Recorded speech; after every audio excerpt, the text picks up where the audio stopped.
आदाब, नमस्कार, सत श्री अकाल। मैं हूं फारूक और आज की जो सच्ची घटना सुनाने वाला हूं उसको सुनने के बाद कहीं ना कहीं आपको भी लगने लगे समाज में कैसे कैसे लोग और किस तरह की बुराइयों को अंजाम दे रहे हैं। हालांकि इस घटना को बताने का मकसद है आपको सचेत करना, आपको अलर्ट करना। ये घटना कर्नाटक का एक जगह पड़ता है, जिला पड़ता है, जिसका नाम होता है पुतूर। पुतूर में एक व्यक्ति होता है जो महिलाओं के साथ पहले उनको प्यार के जाल में फंसाता, फिर उसके बाद उनके साथ शादी भी करता और शादी करने के बाद उनकी हत्या भी कर देता है। इस व्यक्ति का अपराध करने का तरीका बिल्कुल नायाब होता है। बिल्कुल नए तरीके से ये लोगों को अपने जाल में फंसाता है, फिर उसके बाद उनकी हत्या कर देता है और उनके जेवरात, उनके पैसे वगैरह लूट लेता है। इसका यही काम होता है। हालांकि ये घटना स्टार्ट होती है कर्नाटक का पुतूर जो इलाका होता है। इसी इलाके की एक लड़की जिसका नाम होता है अनी, अनी गायब हो जाती है। उसके घर वाले उसकी तलाश करते हैं, लेकिन अनी का कहीं कुछ पता नहीं चलता। अनी के गांव वाले भी उसको खोजने में, अनी को खोजने में कहीं ना कहीं उसके पिता को, उसके भाई को मदद करते हैं, लेकिन किसी प्रकार की कोई सफलता नहीं मिलती। हालांकि उसके भाई और उसके पिता का अंदेशा होता है कि एक व्यक्ति होता है जो अनी के घर के बगल में उसका मकान होता है, वो मुस्लिम परिवार होता है। उसी मुस्लिम परिवार के एक लड़के पे लोगों का शक होता है कि यही अनी को लेकर कहीं गायब हो चुकी है। अनी के जब परिवार वाले उस लड़के के घर जाते हैं और पूछताछ करते हैं तो मालूम पड़ता है वो लड़का घर छोड़ के कहीं गायब है। अब ये शक का अंदेशा कहीं ना कहीं सबूत के रूप में बदल जाता है, विश्वास के रूप में बदल जाता है कि हो ना हो यानी को लेके यही लड़का गायब है। गांव के लोग इकट्ठा होते हैं और थाने में जाते हैं, और थाने में जाने के बाद ये लोग पुलिस वालों को बोलते हैं कि अगर अनी के बारे में कोई खोज खबर नहीं मिली तो पुलिस स्टेशन को जला दिया जाएगा, पुलिस स्टेशन को आग के हवाले कर दिया जाएगा। इतना सुनना था कि पुलिस वाले भी सख्ती में आ जाते हैं। वो अपने आला अधिकारियों को फ़ोन करते हैं और कुछ ही घंटों में आला अधिकारी भी जब आते हैं तो आला अधिकारी गांव वालों को समझाते हैं कि घबराइए नहीं, आपकी बच्ची को हम भरसक कोशिश करेंगे कि जल्द से जल्द ढूंढ के निकालेंगे।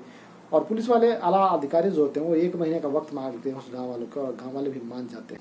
पुलिस के लिए बहुत बड़ा ये चैलेंज हो जाता है कि 1 महीने में इस केस को सॉल्व करना होता है, क्योंकि बड़े आला अधिकारियों का भी दबाव बन चुका होता है पुलिस वालों पे इस केस को जल्दी से जल्दी सुलझा। पुलिस इस अनी के बारे में जानकारी जुटाने लगती है, किसी प्रकार की कोई सुराग नहीं मिलता। हालांकि हर तरह से पुलिस अपना काम कर रही होती है, तफ्तीश में जुटी हुई होती है, लेकिन किसी प्रकार का कोई सुराग नहीं मिलता। ऐसे ही वक्त गुजर रहा होता है। कर्नाटक का ये एक जिला पड़ता है जिसका नाम है हसनपुर। हसनपुर के बस स्टॉप पे एक महिला की लाश मिलती है और हसनपुर थाने की पुलिस उस महिला की लाश को अपने कस्टडी में लेती है और पोस्टमार्टम के लिए भेज देती है। हसनपुर के पुलिस स्टेशन वालों को भी मालूम पड़ता है कि एक नाम की लड़की है जो पुतूर से गायब है और वहाँ की पुलिस उसको ढूंढ रही है।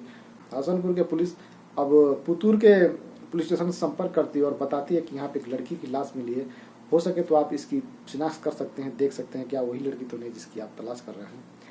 और पुतूर थाने से जब पुलिस वाले जब वहाँ पहुँचते हैं मौका वारदात पे और देखते हैं तो वो कोई और नहीं होता है, वो अनी की लाश होती है।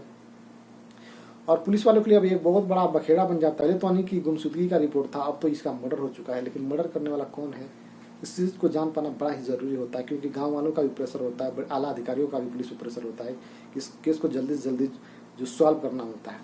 हालांकि पुलिस जब मर्डर का बात सुनती है तो उस लड़के की तलाश और तेज़ी कर देती है तलाश में, और एक दिन उस लड़के को पकड़ भी लिया जाता है। जब लड़के को पकड़ा जाता है तो उससे पूछताछ की जाती है तो बताता है कि इस मामले में उसका कोई हाथ नहीं है।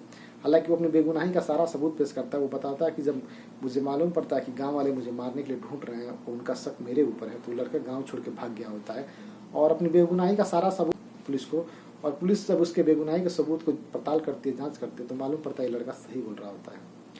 अब पुलिस के लिए केस गले की हड्डी बनती जा रही होती है, क्योंकि ये लड़के पे जिस पे शक होता है वो लड़का बेगुनाह निकलता है। हर तरह से पुलिस उसके बारे में तफ्तीश करती है, उसके बताए गए सबूतों को भी खंगालती है, लेकिन वो लड़का बेगुनाह होता है, उसको छोड़ दिया जाता है। लेकिन अब ये मामला और पेचीदा हो गया। पुलिस के दिमाग में एक आइडिया आता है कि क्यों ना अनी के मोबाइल का CDR निकाला जाए, उसके बारे में जानकारी किया जाए, हो सकता है कहीं उससे कुछ क्लू मिल जाए। और अगले दिन पुलिस यही काम भी करती है अनीता।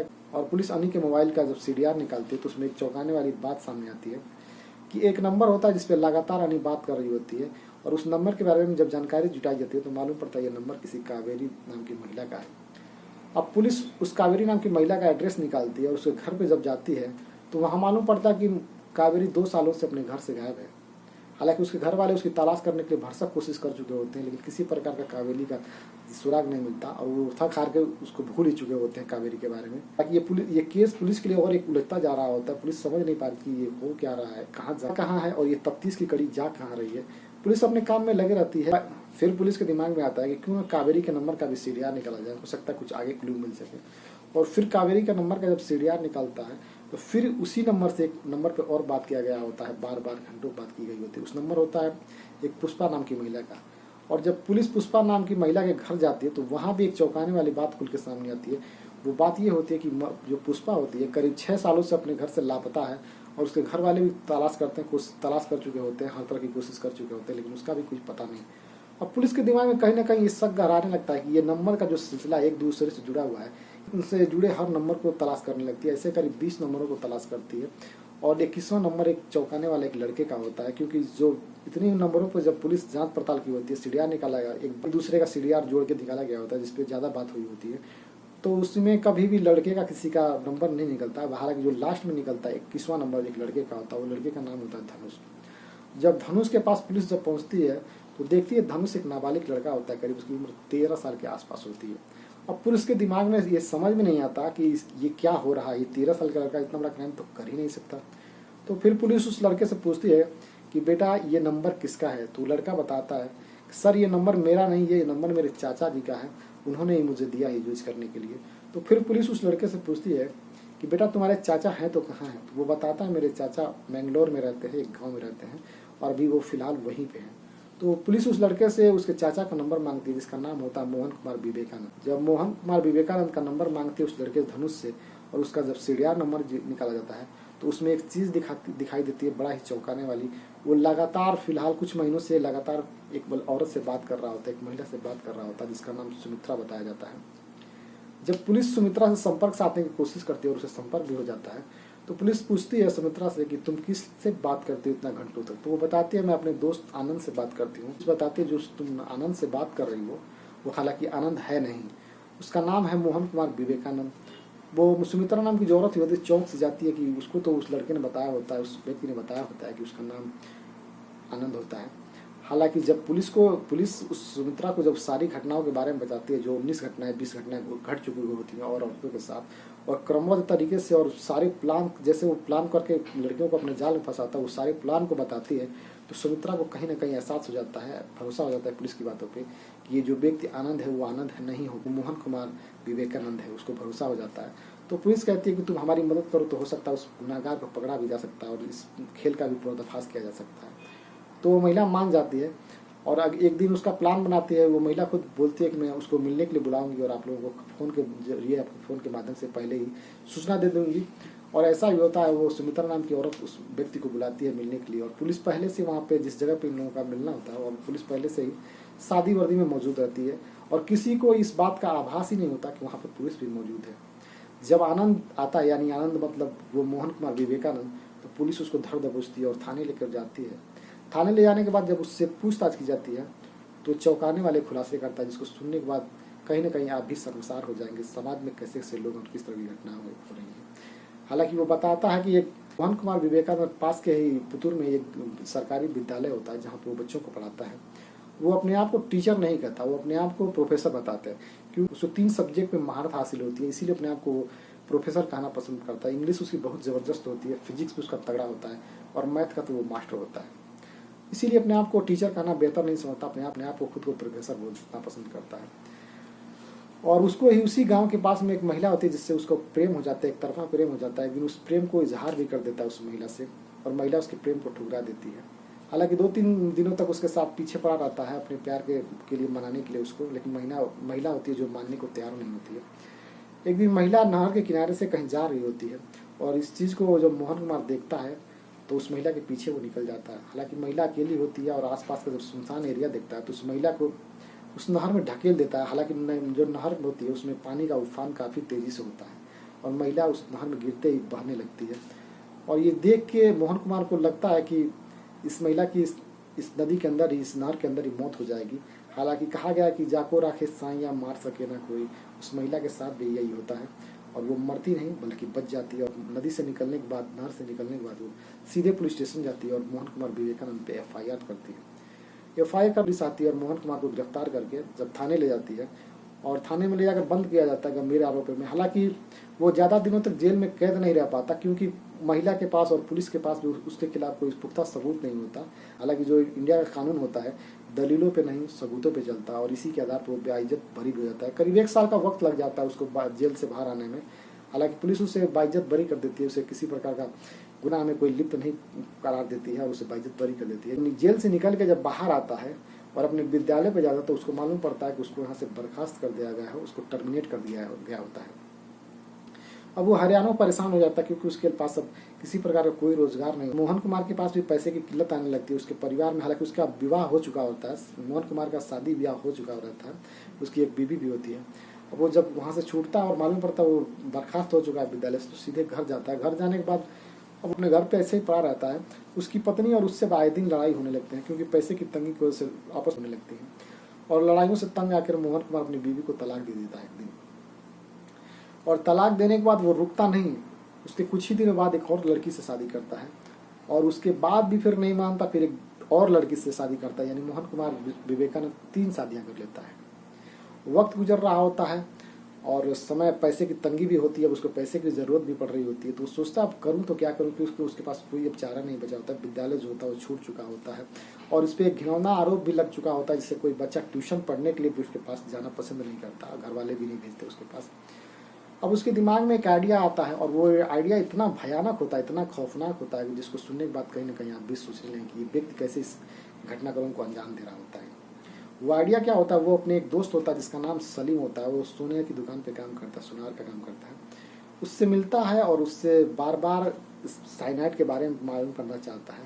हालांकि वो पढ़ा लिखा इंसान होता है, उसको पहले से ही मालूम होता है कि साइनाइड कितना खतरनाक जहर है जिसका स्वाद आज तक किसी व्यक्ति ने नहीं बता पाया।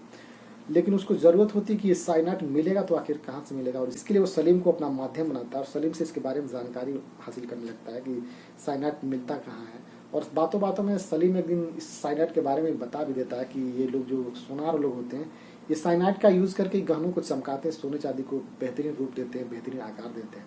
इसी बातों में पूछ बढ़ता है सलीम से कि ये साइनाइड मिलेगा तो आखिर कहाँ से मिलेगा। और सलीम उसको वो जगह बता देता है, वो दुकान बता देता है जहाँ से साइनाइड मिलेगी। अगले दिन मोहन कुमार उस दुकान पे जाता है और सलीम के ही दुकान का नाम बता के साइनाइड खरीद लेता है। और साइनाइड लेने के बाद अपने घटना के लिए एक शिकार को ढूंढने लगता है। उसका जो महिलाओं को जो पटाने का तरीका होता है, महिलाओं को अपने जालों में फंसाने का तरीका होता है, बड़ा ही नायाब होता है। वो बस स्टॉप पे जाता है और बहुत ही अच्छे कपड़ों में जाता है, जैसे सामने वाले को लगे कि ये काफ़ी पैसे वाला व्यक्ति है, उस अंदाज में जाता है उसका कपड़ा वगैरह। हालांकि वो पढ़ा लिखा होता है, इंग्लिश भी उसकी तगड़ी होती है, वो बात भी इंग्लिश में ही करता है, जिससे जल्दी लोग इंप्रेस हो जाते हैं। वो बस स्टॉप पे जाता है और औरतों को, जो औरतें अकेली होती हैं उनसे बात करने की कोशिश करता है। और कोई औरत उससे बात करने के लिए एग्री हो जाती है, यानी बात करने की इच्छा दिखाती है, तो उसको अपनी बातों में फंसाने लगता है और अपना रौब रकबा दिखाने लगता है कि वो काफ़ी पैसे वाला है, इंग्लिश में बात करता है, जिससे औरतें काफ़ी इंप्रेस भी हो जाती हैं। और फिर ये वो इसी का फ़ायदा उठाता है और उनसे शादी का बहाना बना के उनको मौत के घाट पर उतार देता है। हालांकि जो पहली घटना को अंजाम देता है वैसे ही बस स्टॉप से एक लड़की को फंसाता है, फिर उसके घर वालों को बताता है कि मैं बहुत बड़ा बिजनेसमैन हूँ और शादी कर लेता है। हालांकि शादी में कुछ गहने भी उसको मिलते हैं और शादी के बाद से वो अपनी पत्नी को अपने घर लाता, अपने घर नहीं एक होटल में होता है वहाँ पे लेके आता है और रात भर रुकते हैं वो लोग। और रुकने के बाद सुबह वो अपनी पत्नी से बोलता है कि चलो टहलने के लिए चलते हैं। उस बेचारी को क्या मालूम कि अब ये क्या करने वाला है व्यक्ति, उसका पति जो होता है। उसको वो लेके जाता है एक बस स्टॉप पे। हमारे पास कोई रोजगार नहीं है, कोई नौकरी नहीं है और इस समय हम लोग अब बच्चा पैदा करते हैं तो हम लोग के लिए काफ़ी कठिनाइयाँ होगी, हम लोग को बड़ा मुश्किल हो जाएगा। ये सब बातें अपनी पत्नी को समझाता और बोलता कि मैं एक दवा लेके आया हूँ, इसको खाते ही तुम्हारे अंदर जो तुम्हारे शरीर में जो जितना भी कचरा होगा वो इस दवा के खाते ही वक्त ही तुम्हारे शरीर के अंदर से बाहर निकल जाएगा और तुम फ्रेश हो जाओगी। और लोग बच्चा भी जो पैदा करना चाहते हैं वो काफ़ी कुछ दिनों के बाद पैदा करेंगे तो और बेहतर होगा, ये दवा उसके लिए बहुत कारगर होगी। हालांकि वो बताता है इस दवा को खाते ही तुम्हें चक्कर भी आएगा, हो सकता है तुम्हें बहुत जोर का बाथरूम आए, इसीलिए इस दवा को खाने के लिए पहले बाथरूम में जाना पड़ता है, वहाँ पे इत्मीनान से बैठिए, फिर उस दवा को खाने के लिए वो बताता है। और महिला वो मान भी जाती है उसकी बातों, क्योंकि वो उसका पति होता है। वो महिला भी उसी बस स्टॉप के महिला भी वो एक बाथरूम में घुसती है और बड़े ही इत्मीनान के साथ अपने आप को उस बाथरूम में कैद कर लेती है और फिर उस दवा को खाती है। कुछ घंटों का वक्त हो जाता है, वो महिला वापस नहीं आती तो मोहन कुमार समझ जाता है कि उसकी दवा ने उसका काम तमाम कर दिया है। हालांकि कुछ महिला उस बाथरूम में जाने की कोशिश करती है, लेकिन जब दरवाज़ा बंद मालूम पड़ता है तो वो सफाई कर्मी को बताते हैं कि इसमें एक महिला गई, उसके बाद से वो वापस आई ही नहीं। उस दरवाजे को तोड़ा जाता है तो उसमें एक महिला की लाश मिलती है और ऐसे ही वो पहली घटना को अंजाम देता है। हालांकि उसको कहीं ना कहीं अंदेशा हो जाता है कि वो पाप कर रहा हो। पंडित जी से मिलता है जिनका नाम होता है ईश्वर भट्ट, और ईश्वर भट्ट पंडित जी से बोलता है कि अगर किसी व्यक्ति का कोई व्यक्ति हत्या कर दे तो उसके पापों से कैसे बचा जा सकता है। तो वो बताते हैं कि एक कुमकुम अर्चना पूजा होती है जिसको करके व्यक्ति अपने पुराने कर्मों से मुक्ति पा सकता है। तो वो मोहन कुमार भी उन पंडित जी को बोलता है कि मेरे लिए भी कुमकुम अर्चना पूजा करिए, और वो पंडित जी उसके लिए करते भी हैं। और ऐसे ही वो करीब 20 लड़कियों के साथ इस तरह घटना को अंजाम देता है, उनसे शादी करता है, फिर उनके गहने को लूटता है और उसके बाद उनकी हत्या कर देता है। हालांकि हत्या में किसी प्रकार का वेपन नहीं यूज करता, वो साइनाइड उसका सबसे बड़ा वेपन होता है। हालांकि वो कर्नाटक के 5 जिलों को चुनता है और उसमें से 6 ऐसे जो शहर होते हैं छोटे मोटे, उन्हीं में उस तरह की महिलाओं को ढूंढता है और अपने टारगेट को उन्हीं शहरों में से तलाश करता है और उनके साथ इस तरह की घटना को अंजाम देता है। हालांकि इस तरह की घटनाएं भी हो रही होती है, लेकिन पुलिस को ये सब मालूम पड़ता है, लेकिन पुलिस को लगता है कि ये कहीं ना कहीं आत्महत्या का केस होता है, क्योंकि महिलाएं अपने आप को बाथरूम के अंदर बंद करती हैं, फिर उसके बाद से वो कुछ दवा खाती हैं यानी साइनाइड खाती हैं, तो पुलिस को ऐसा लगता है कि ये सारी महिलाएं सुसाइड कर रही होती हैं। फिर में ये मामला आत्महत्या का होता है और पुलिस अपना लीपापोती करके अपने फाइल को बंद कर देती है, केस में दिलचस्पी नहीं दिखाती। 5 घटनाओं में उसके साक्ष्य मिलते हैं कि इसने इन घटनाओं को अंजाम दिया होता है, इसके लिए उसे फांसी की सजा दी जाती है। और मामले होते हैं उसमें उसको उम्र कैद की सजा होती है, ताकि जब उसको कोर्ट में पेश किया जाता है तो जज साहब पूछते हैं कि क्या कोई आप वकील रखना पसंद करेंगे, तो वो व्यक्ति बोलता है नहीं, मैं खुद वकालत अपनी करूंगा, अपना केस मैं खुद लड़ूंगा। हालांकि हमारे संविधान में भी है कि अगर व्यक्ति चाहे तो अपना केस खुद लड़ सकता है, जैसे आपने पिक्चर देखी होगी ओ माय गॉड, जिसमें प्रिंस रावल जी अपना केस खुद लड़ते हैं, इसी प्रकार ये मुजरिम भी अपना केस खुद लड़ना पसंद करता है। और वो इतना सातिर टाइप का व्यक्ति होता है, पुलिस को कुछ और बताता है और कटघरे में आने के बाद वो सीधे मुकर जाता है कि मैंने ये गुनाह किया ही नहीं। पुलिस भी परेशान थी, किसी प्रकार का सबूत नहीं मिल पाता है उसके खिलाफ। कहते हैं ना, जब आपके पापों का घड़ा भर जाता है तो एक ना एक दिन उसको फूटना होता है, और इस व्यक्ति का भी पापों का घड़ा भर चुका होता है। वो जो पंडित जी का मैंने जिक्र किया, ईश्वर भट्ट का, वो उनको लाया जाता है कटघरे में, उसके खिलाफ गवाही भी देते हैं। पंडित जी के गवाही की वजह से उस व्यक्ति को फांसी की सजा होती है। हालांकि ये मामला 2009 का है और आज चल रहा है 2023, लेकिन वो व्यक्ति आज भी बड़े आराम से जेल में अपनी जिंदगी को काट रहा है। लगता है जैसे उसने किसी प्रकार का कोई जुर्म नहीं किया है। हालांकि इस घटना को बताने का और सुनाने का मकसद है कि आप भी ऐसे लोगों से बच के रहें। और कहा गया कि लालच के बाप का नाम पाप है। अगर कोई व्यक्ति आपको इस तरह की लालच देता है तो उससे बच के रहें, अपने आप को सुरक्षित रखें, अपने परिवार को सुरक्षित रखें, समाज को सुरक्षित रखें। अगर इस तरह के व्यक्ति आपको नजर आते हैं, आपको लगता है, आशंका होता है, तो पुलिस को सीधे संपर्क करें, ऐसे लोगों से बचा के रखें समाज को। मिलते हैं अगले एपिसोड में एक नई कहानी के साथ, तब तक के लिए जय हिंद, जय भारत।